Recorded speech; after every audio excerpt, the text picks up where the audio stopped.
ماہ رمضان کی تکمیل پر اللہ رب العزت نے جو ایک چیز ہم پر لازم کی، جو واجب ہے امت مصطفیٰ کریم علیہ السلام پر، وہ ہے فطرانہ کی ادائیگی۔ وہ فطرانہ کی ادائیگی ہے، اور یہ فطرانہ کی ادائیگی محض ایک احساس ہے، ایک اشارہ ہے، احساس ہے۔ وہ یہ کہ روزے رکھ کے آپ کے دلوں میں غریبوں، یتیموں، مسکینوں کا احساس لازماً پیدا ہو۔ اگر آپ نے روزے رکھے ہیں اور آپ کے دل میں غریب، مسکین، محتاج کا احساس پیدا نہیں ہوا تو اس کے لیے بھی یہ فطرانہ ایک اشارہ ہے۔ آقا نے فرمایا روزے آسمان اور زمین کے درمیان معلق رہیں گے جب تک وہ فطرانہ ادا نہیں کرے گا۔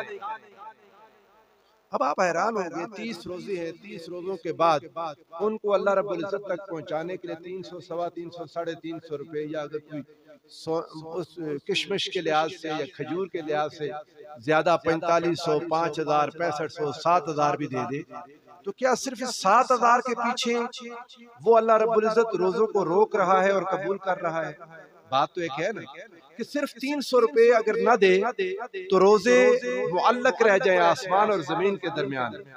اور یہ 300 جو یہ مفتی منیب الرحمان صاحب نے جو اس وقت اعلان کیا، میں اس کے مطابق کہہ رہا ہوں، اور یہ اگر 300، 350، 400 روپے دے دے تو 30 روزے قبول ہو جائیں۔ یہ کیا چیز ہے؟ کبھی اس پر تصور کریں، غور تو کریں۔ یہ صرف 400 روپے کی بات نہیں ہے، یہ صرف ایک فطرانے کی بات نہیں ہے، یہ پورا ایک احساس ہے، ایک تصور ہے۔ رب ذوالجلال چاہتا یہ ہے کہ میرا وہ بندہ جس نے روزے رکھے، جس نے ماہ رمضان گزارا، جس نے سارا دن بھوک میں گزار کر رات کو قیام کیا، اللہ دیکھنا یہ چاہتا ہے کہ اس کے دل میں غریب، مسکین، محتاج کے لیے محبت اور احساس پیدا ہوا ہے یا نہیں؟ محبت اور احساس پیدا ہوا ہے یا نہیں؟ یہ تو رقم کم از کم ہے، سب سے نیچے کی رقم ہے 300۔